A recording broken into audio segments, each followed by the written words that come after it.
Any information on in this case where these hundreds of people are, individuals are leading to Christ? Any indication of whether or not they're devout Muslims, or are they just people who would say they're a Muslim, like we have people that say they're Christian simply because they're an American, so to speak? Yeah, I don't have information on that, but I would think, on the one hand, 100 people a year, that's a high number. But if they're refugees, they're probably fleeing some pretty nasty stuff, and if they're equating that with Islam, then they're probably ready for something different. And actually, there was a survey done where they asked Muslims in the West, like, what brought you to Christ? And they said in 100% of the cases, the common factor was that a Christian showed love to me. Now, in statistics, getting a 100%, that's that has to be an anomaly, because there's got to be people out there that have come to Christ who haven't experienced the love of a Christian. But obviously that's a big deal. I think it's hard to see through someone else's culture. And so it's hard to understand what it's like to grow up in the Middle East, or what it's like to grow up in Afghanistan. Our friend Derek, he told some pretty far out stories from his time in Afghanistan, just the culture, the way people think, it's just so foreign to us. But yeah, I'm sure there's all stripes. I think too, when they come to the U.S. and they've been taught this, even just in their culture, that Christians are the enemy and that they're evil, and then as we just reach out to them in love, instead of being judgmental and hateful towards them, as we open up to them, they're just shocked. Initially they're going to be really set back. I've worked in research, so oftentimes there are a number of Muslims in the laboratory, and yeah, that's what I've seen. That they don't expect you to be nice, and that you're loving. They expect you to be hateful and evil. Yeah. Did you ever get into any conversations with any? Oh yeah, absolutely. I mean, we used to go out to dinner with them, where they'd invite us. Yeah, it was pretty open. I mean, unfortunately they're very resistant, because it was oftentimes the woman who would be in the laboratory, but their husband and their mother-in-law lived with them and ruled, so what they felt, even in their heart, they couldn't say without retribution. There may be a lot of female Muslims who are Christians, but you'll never know. Yeah. I've heard stories like that, yeah. I mean, but would I've heard, I don't even know where it was, but the majority of them don't really know what the Quran says, or They're like Christians in that respect, yeah. I mean, I think there are a lot of Christians don't really know a lot about what the Bible says. Yeah. I mean, is there more stock put in the Hadith than in the Quran? No. And the Hadith, at least those collections that I showed you, those are only Sunni, but Sunni is the majority. Right. Now, they wouldn't say that the Hadith are the Word of God, but I mean, as far as putting stock in it, Nabil Qureshi says that those 2 Hadith collections were as good as gold. And so that's why he said that passage was so disturbing, because you can't argue against it, because it's in 3 of the top sources. When you say the Sunnis, usually I've heard that described as tribes. Is there any correlation between the people that, let's say, subscribe to one of the hadiths? Is that the correct pronunciation? And in other words, would it be similar to Christian, say a Seventh-day Adventist and a Baptist? You know, both of them would say they're Christians, but they believe quite different things. Would that be a similar comparison to the... Like as far as the Hadith are concerned? Right. I'm not exactly sure. Like that was one thing that I couldn't figure out from the sources that I was listening to. Like there's Shiites and there's Sunni. I know the Sunni put a lot of stock in Sahih Bukhari, Sahih Muslim. I don't know if the Shiites have a different Hadith collection or if they just have no Hadith. But, you know, you bring up an interesting point. There are different sects within Islam. There are Qurani Muslims who only believe the Quran. Like, they do not put any stock in any Hadith. And even Nabil Qureshi, he was from a sect which I think is pronounced Ahmadiyyat, and it was kind of a cult. Like, that's what a Sunni would think. And that's actually why his family came to America, I believe, because those people were being persecuted in Pakistan. So whereas, like, we see him and he's just like, oh, he's a Muslim. And really, I mean, he believed the Quran, he believed the Hadith. Just like a Sunni, he was just kind of an offshoot. But a Sunni Muslim, like someone in ISIS, would probably have Nabil Qureshi killed even before he converted to Christianity, because he was part of a quote-unquote cult. So, Do the terrorist groups tend to all have a certain set of beliefs with the Hadiths? no, So they're all over the place? yeah. I mean, like ISIS, I believe they're Sunni. I mean, they'd want to bomb Iran because they're Shiites. But Iran is the #1 state sponsor of terror. So, I mean, they're both into terror, but, I mean, sometimes they terrorize each other, you know. And the one thing you put up there said they unite when it comes to like unbelievers, or Yeah. like Christians or whatever. Yeah. But even then, I mean, it's not monolithic. Like, that comes up in the teachings a lot. Nabil said sometimes his sister was so westernized that sometimes she would think she was quoting the Quran. She was actually quoting Oprah. She just didn't know it. So, you know, you get different shades. The only thing is, there's some Muslims who, when they start digging into these things and they see, like, oh, Muhammad is our exemplar. And then they see that Muhammad, like at the Battle of the Trench, this tribe of Jews, they like double-crossed Muhammad against his enemies. Well, the battle was a stalemate, but the Jews were still in the city where the battle took place. So when the battle was over, Muhammad just brought them all out, separated the men from the women. I think he cut all the heads off the men. And if you were like just on the border where they couldn't tell if you were a man or a boy, they looked in your pants, which I'm sure would be pretty weird. But then they sold all the women and children into slavery. Now, there are some people who see that and they say, well, I mean, that seems strange. But then there are some people who see that, like people who join ISIS, for example, and they're like, hey, Muhammad did that, and if he's our exemplar, then that's okay. So it kind of depends on the reaction. That goes back to maybe that whole, like, suppressing the truth and unrighteousness. Like, some people suppress it a little more. We're all made in the image of God. And that came up when ISIS was in its heyday. Like, people were defecting from ISIS. And they said, like, it started out really fun, like killing and raping and pillaging. But there was, like, something inside me that just, like, I just felt yuck. So I had to get out of there.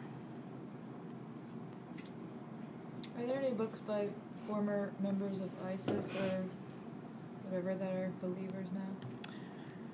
I've never heard of one. But I read an audiobook called The Girl Who Escaped from ISIS.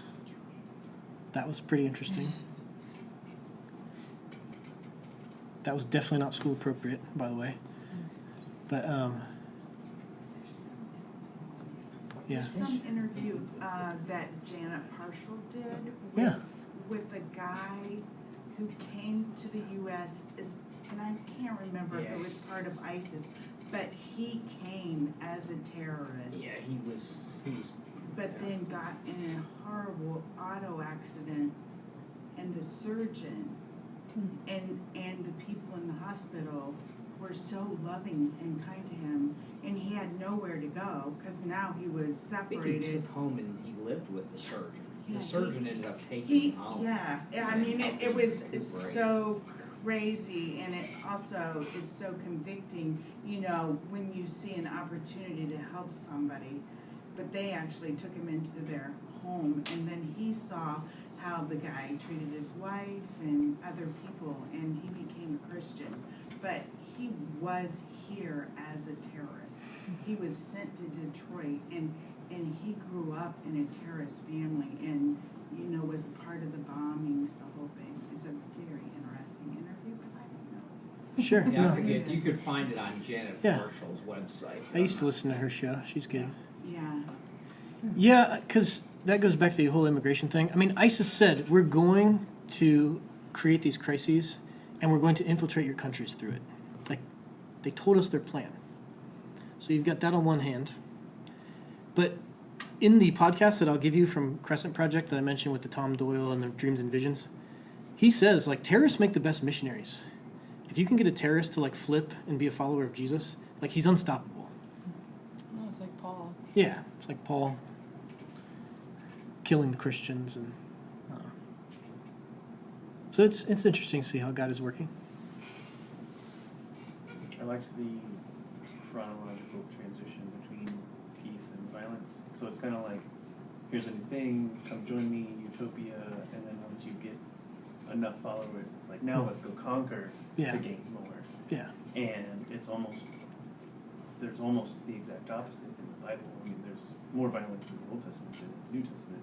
But it's not like it's, let's conquer to gain people. It's just more like we have to defeat these people to stay alive. Yeah. I think.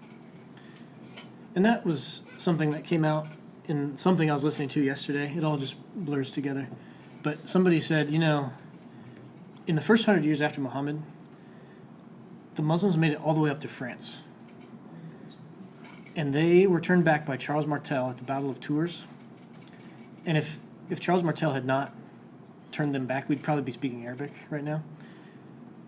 So in the first 100 years, they had an empire that I think was wider than the Roman Empire, and they spilled a lot of blood. And this person said, you know, it took Christianity 300 years to take over the Roman Empire, and there was a lot of blood spilled, but it was all Christian blood. Like, it was the blood of the martyrs. Which, by the way, that term martyr has been really bastardized because of the Muslim terrorists.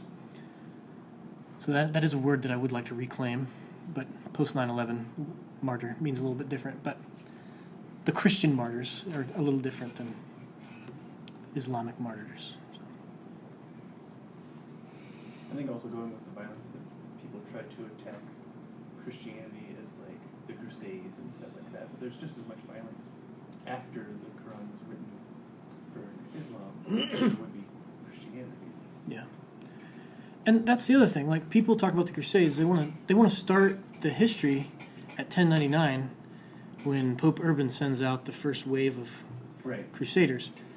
But they need to start at 610 because Muhammad gets his first revelation 622. He goes to Medina, then he starts conquering. And I find it funny how people think like, oh, those peaceful Muslims, and we came in there, and that's why they hate us, because of that over 1,000 years ago we did something terrible. And it's like, well, they were in France in 735, and Charlemagne's grandpa like showed them what was going on, and they went all the way back to Spain.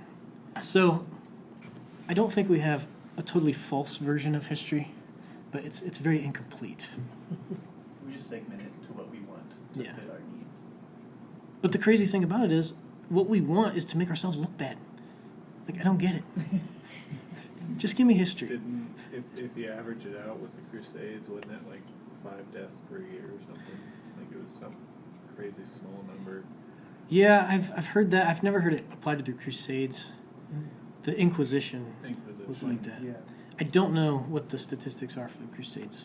And I heard that the Crusades, the Christians used the Muslim tactic to force conversion. Yeah. And another thing, that tactic isn't biblical, even though it was carried out by Christians. Right. And the Muslims' method is, According to the Quranic. Quran. yeah, And also, I mean, think about this.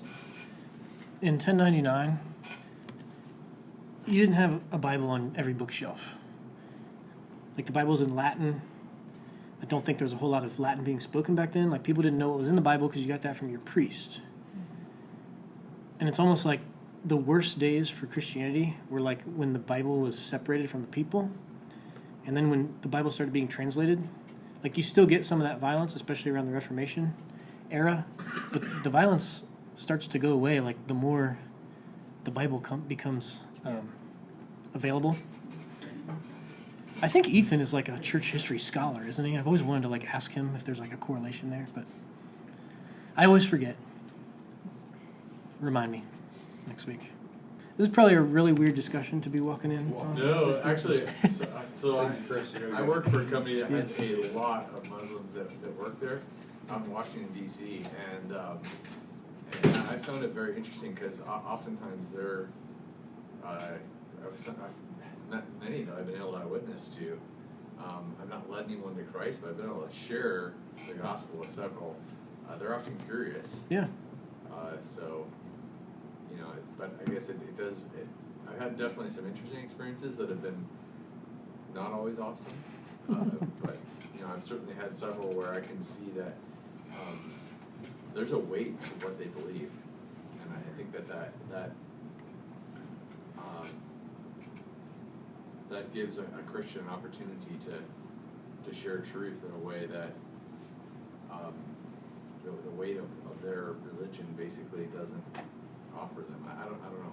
Yeah. You should go make some Muslim friends. That's true. The fact that God loves us and wants a relationship with us, blows them away.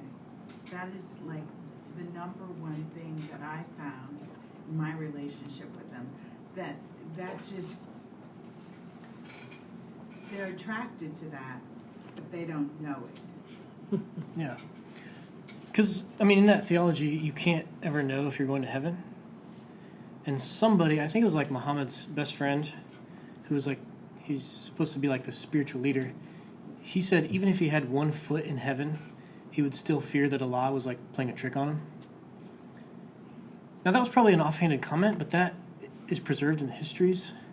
And that has like an effect on people, you know? And so, yeah, you know, love, grace, those things can be pretty mind-blowing if you've never been exposed to them before. Yeah. But, When we lived in Hawaii for 3 years, and in fact, that's when my wife and I both came to know the Lord in a Christian Missionary Alliance church, and it was a multi-racial church. A lot of Polynesians, a lot of Hawaiian natives, and this older woman said that her grandmother, one of the things that Y'all have a great night. hey, thanks. Thanks, Alan. that her grandmother had been raised with this polytheistic, all the gods and everything and all this stuff, and she said that was the thing that her grandmother said was so wonderful about Christianity, is to realize that I didn't have to be worried about offending all these different gods of just one God. He loved me, and if I can see, that'd be terrible. But plus just the Muslim. We trained a lot of Muslims in Muslim Saudi Arabians and Iraqis and Iranians, and they completely think differently. If they have an emergency in an aircraft and it gets overwhelming, they just throw up their hands and say if it's all His will. Now, wouldn't you love to have? Oh, my goodness. I'm serious. I am they serious. say what? they say it in their native tongue, but basically they're saying it, if it's all His will. You know, in other words, if He wants us to die, we're gonna die.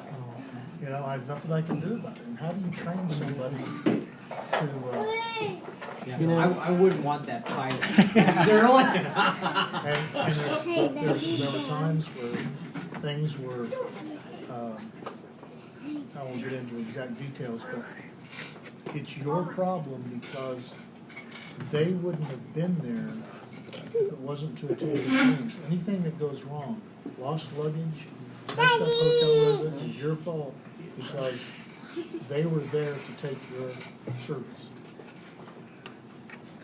Pretty flawed logic. You know, I went to Morocco for like 2 weeks, and that was like the most frustrating thing. Like you'd go to a cafe, the sign would say it's supposed to be open, but the sign on the door says it's closed. And you'd ask somebody, why isn't this cafe open? I don't know, it must be Allah's will. It's like, huh, okay. Just an excuse. What an excuse, yeah. It's very frustrating when you're trying to check your email. Can I start using that for like? Right.